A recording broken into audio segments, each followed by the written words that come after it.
जय श्री कृष्णा साथियों, मैं आपका साथी हेमंत यादव। आज हम मौजूद हैं जिला शिवपुरी मध्य प्रदेश में और आज बहुत महत्वपूर्ण दिन है। आज एक यात्रा शिवपुरी जिले में पधारी है जिसका स्वागत एक भव्य तरीके से पूरे जिले के युवा साथियों ने किया। और यात्रा है Ahir regiment motor bike mission और इसका मुख्य उद्देश्य है अहीर रेजिमेंट का गठन हो। इसके लिए यात्रा अगस्त 2022 में चालू हुई और भारत के तमाम जो यादव बहुल इलाके हैं वहां पर यात्रा पहुंच रही है। इसी कड़ी में आज यात्रा का शिवपुरी जिले में आना हुआ और इस यात्रा की अधिक जानकारी और अहीर रेजिमेंट की मुख्य मांगे क्या है, इस जानकारी के लिए आज हमारे साथ मौजूद हैं सहदेव यादव जी जो करेरा से हैं। सहदेव जी, आपका बहुत बहुत स्वागत है। धन्यवाद, आपका बहुत बहुत धन्यवाद। आप एक लंबे समय से अहीर रेजिमेंट की मांग चली आ रही है, क्या मुख्य मांगे हैं? हमारी जो मुख्य मांगे यही है, एक ये मुद्दा है पूरे भारत में करीब 100 सालों से चला आ रहा है। करीब 100 सालों से ये मुद्दा चला आ रहा है ये रेजिमेंट का। इसमें हमने ये देखा है कि जो सरकारें अभी तक की रही हैं वो इस मुद्दे पे कोई भी सीरियस कदम अभी तक नहीं उठा पाई हैं। इस वजह से हमें लोगों के बीच में जाकर उनको जागरूक करना पड़ रहा है, जिससे कि आने वाले चुनाव हैं उनमें जिससे कि हम सरकारों के ऊपर एक दबाव बना सकें ताकि हमारी जो अहीर रेजिमेंट की मांग है इस पर एक गंभीर जो हल है वो हो सके। तो आज जो हमारे यहाँ पे ये यात्रा आई थी, इसमें हमारे गगन भाई और हमारे आनंद भाई इसमें मौजूद थे। इनका स्वागत हमने बहुत ही बड़ी धूमधाम से किया और हमने अपने कई विचार यहाँ पे रखे। तो आज जो हमारी जो मांगे हैं मुख्य तरह से यही है कि अहीर रेजिमेंट किस तरीके से बने, इसके बारे में हम लोगों को जागरूक कर रहे हैं। किस आधार पर आपकी मांगे हैं? हमारी जो मांगे हैं, भारत में जो जितनी भी युद्ध लड़े हैं उनमें यादवों का अच्छा खासा प्रतिनिधित्व है। हमने अच्छी खासी हिस्सेदारी दी है, बहुत सारी शहादतें दी हैं। इसके आधार पर हम कह रहे हैं कि हमें अहीर रेजिमेंट मिलनी चाहिए। उन पर सचेत वर्णन डालिए आप। तमाम ऐसे भारत में युद्ध हुए हैं या आजादी से पहले की हम बात करें, यादवों का उसमें बहुत बड़ा योगदान रहा है। बिल्कुल रहा है। ऐसी तमाम घटनाओं का आप सचेत वर्णन में बताएं हमें। मैं संक्षिप्त में इतना ही कहना चाहूंगा कि आज़ादी से पहले जब जो वर्ल्ड वॉर 1 हुआ उसमें करीब 19,000 लोगों ने, जो कि अहीर थे, उन्होंने उसमें भागीदारी दी।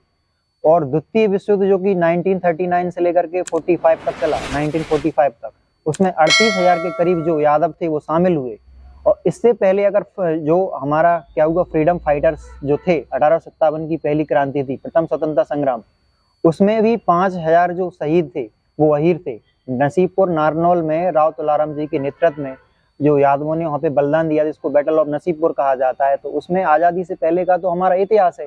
आज़ादी के बाद की अगर हम बात करें तो फिर 1962 का रेजांगला हो, जिसमें 120 में से 114 होने वाले शहीद यादव थे।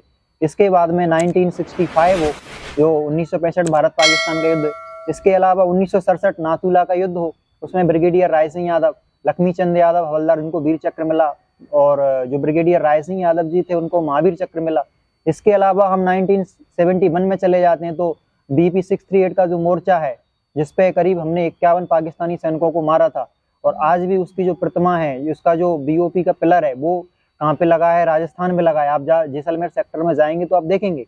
इसके अलावा 99 कारगिल की बात करें तो उसमें यंगेस्ट परमवीर चक्र हमारे पास है, और 547 जो जवान शहीद हुए थे उनमें से 100 जवान जो शहीद हैं वो हमारे यादव हैं, यानी कि कुल शहादत का 20% देने वाले हम हैं। और संसद हमला अगर 2001 का हम देखें तो उसमें भी हमारे लोग शहीद हुए। JP यादव जी, जिन्होंने संसद के दरवाजे को बंद कर दिया था, जो हिजबुल के जो आतंकवादी थे। तो कुल मिलाकर के आज़ादी से पहले की भी शहादतें हैं, आज़ादी के बाद की भी शहादतें हैं। ये इस तरीके से शहादतें और हम दे भी रहे हैं, लेकिन फिर भी आज हमारे पास रेजिमेंट नहीं है। तो इस विषय को हम जोर शोर से उठा रहे हैं। अच्छा, भी देखा गया कि एक लंबे समय से कई आंदोलन इस रेजिमेंट के लिए चल रहे हैं। कई तमाम सांसद अपोजिशन के हों चाहे पक्ष पार्टी के हों, सांसदों ने पत्र लेकर सरकार के लिए इसका गठन हो, लेकिन सरकार के पक्ष के ही सांसद लेटर लिखते हैं, लेकिन सरकार इस पर कोई ध्यान नहीं दे रही है।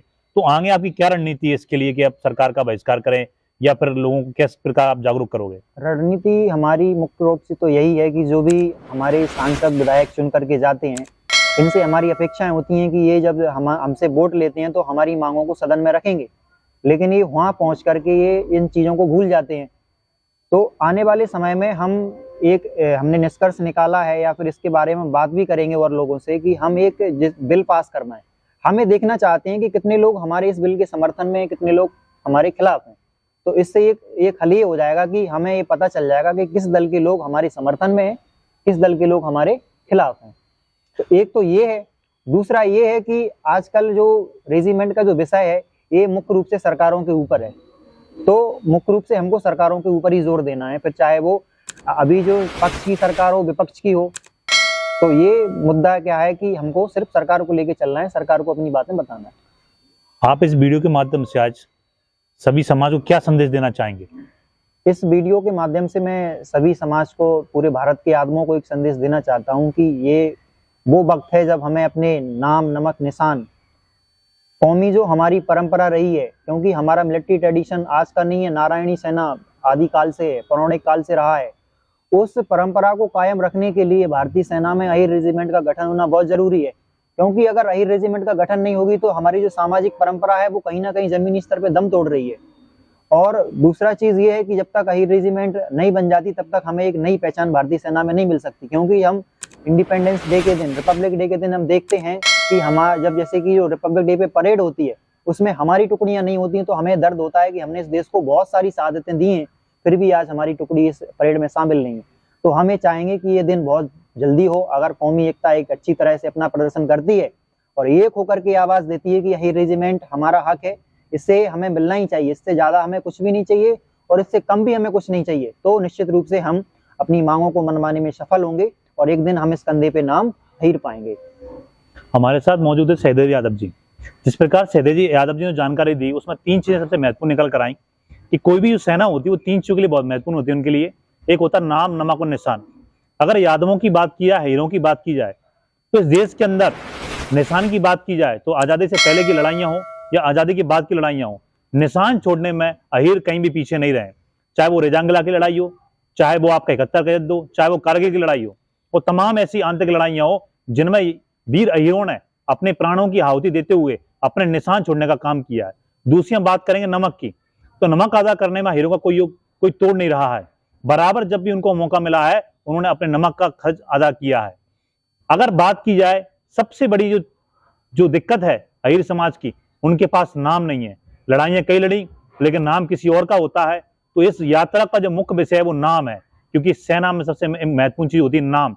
तो अहिर रेजिमेंट का जो मुख्य उद्देश्य है वो नाम के लिए है। हमारा नाम हमें कंधे पर मिलना चाहिए, इसी उद्देश्य के साथ यात्रा निकली है। आप आज इस यात्रा में तमाम युवा पूरे जिले से पधारे थे और शपथ लेकर गए हैं कि अगर सरकारें हमारी बात को नहीं मानेंगी तो हम आने वाले समय में बोर्ड का बहिष्कार करेंगे और जो सरकार रेजिमेंट बनाने का काम करेगी हम उसी का समर्थन करेंगे। बहुत बहुत धन्यवाद। दादा कृष्ण की, दादा कृष्ण की, बोर्ड वही पाएगा, बोर्ड वही पाएगा। Ahir regiment, Ahir regiment, Ahir regiment.